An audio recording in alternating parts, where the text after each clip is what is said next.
So for the dog rescuers, we targeted the rescues that needed help with recruiting volunteers and also fundraising for travel expenses,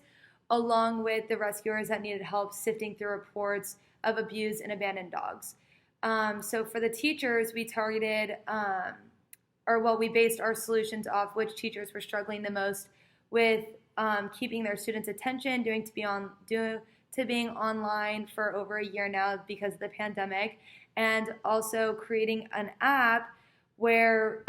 it eases communication tension between parents, students, and teachers. So between my 2 interviews with the dog rescue and the Benjamin School teacher, Jackie, who is the second head of Big Dog Ranch Rescue here in Florida, she said that they felt the most overwhelmed with both filing through reports of who's been abused, who's been abandoned, who's the sickest, who needs basically the most help, that has the best chance of living, which I know she said that sounds horrible to say, but with the limited assets and funds that they have, this is why they feel so overwhelmed, along with recruiting volunteers to make the long drives to different states and not having enough funding for all of those trips. And so basically in our interview, she said that is what they feel the most overwhelmed with, which is recruiting volunteers and fundraising for just any honestly expense that they have, and sifting through the reports of the dogs that are being abused and abandoned and need help. So with Miss Goldberg at the Benjamin School here in also Florida, my school that I went to for all 14 years before LSU, she said that her main issue that she's been experiencing, and not just her but her entire staff, has been trying to keep her students' attention in class. Since they've been on Zoom for over a year, people can turn their cameras off or just even look at their phone, glance at their phone, and there's so many people in the classrooms that nobody or the teachers can't even really catch them and tell them, hey, get off your phone. But in class, obviously, it's a different scenario. So another part that we targeted for the teachers was they hated playing email tag with students' parents. So we decided that we could come up with an app that had like a live chat box that would alert the students or the parents or the teachers saying, hey, blah, blah, blah is on here trying to communicate with you, so that you're not playing email tag. And hence why we chose these solutions. Is just more like these people are in today's society that really need help. And the improvements that they both made on our ideas were to come up with more fundraising activities and recruitment sessions, and just definitely a working app that they can live chat on. And instead of playing email tag, they can just hop on the app and boom, there they are chatting with the student, chatting with the teacher.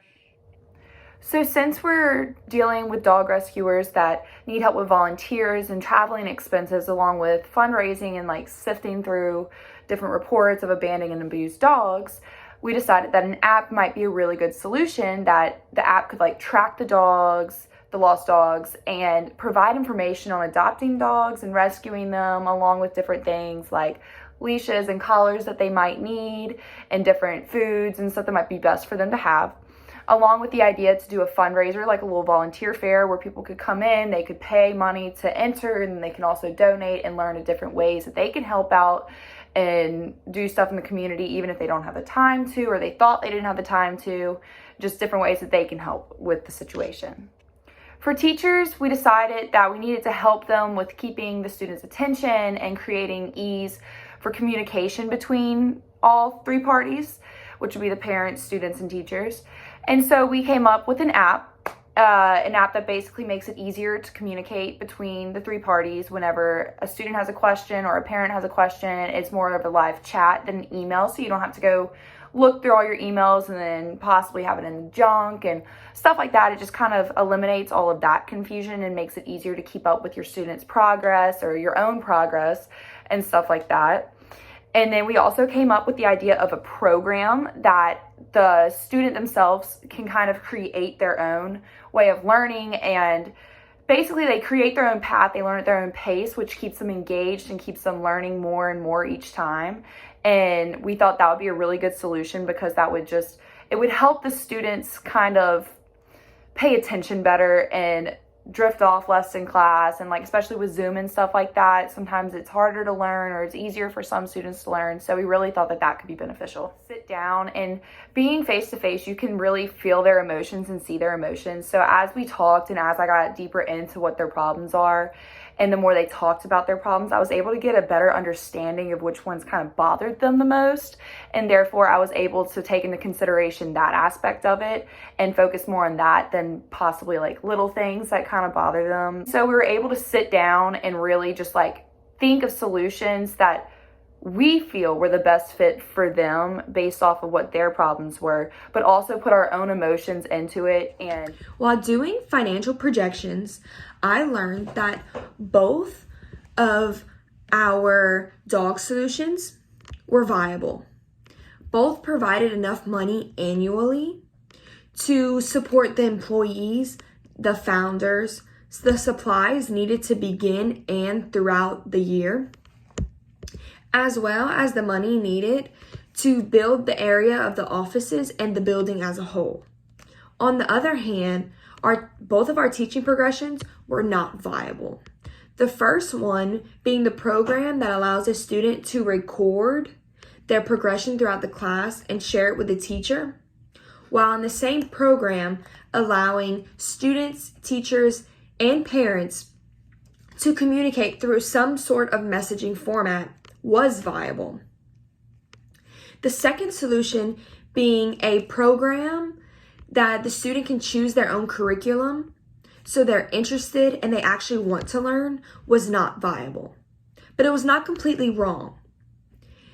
It was viable only if a few things would have been tweaked, so it was not a complete financial loss.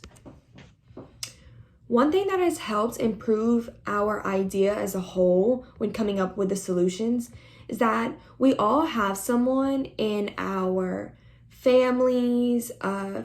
family friends, people we've known for a period of time, someone we're comfortable with that are either dog rescuers or teachers. This one-on-one interaction helps because you can actually see their emotion when it comes to the problems that they are having. For example, my former teacher and aunt is a teacher, and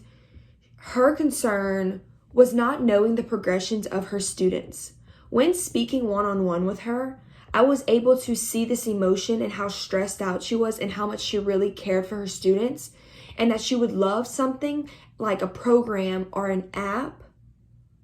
that could help this stress, that could help her feel more comfortable about her students, because she was feeling like she wasn't enough for her students because she didn't know where their progress was. So for me, this one-on-one interaction helped me come up with a solution with my group and explain.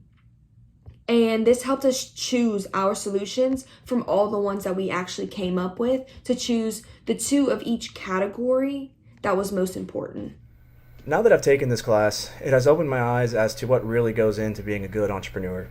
I've learned that rather than focusing on creating sales or making money from the start, you need to focus on the people you are trying to work with and their emotions towards your product.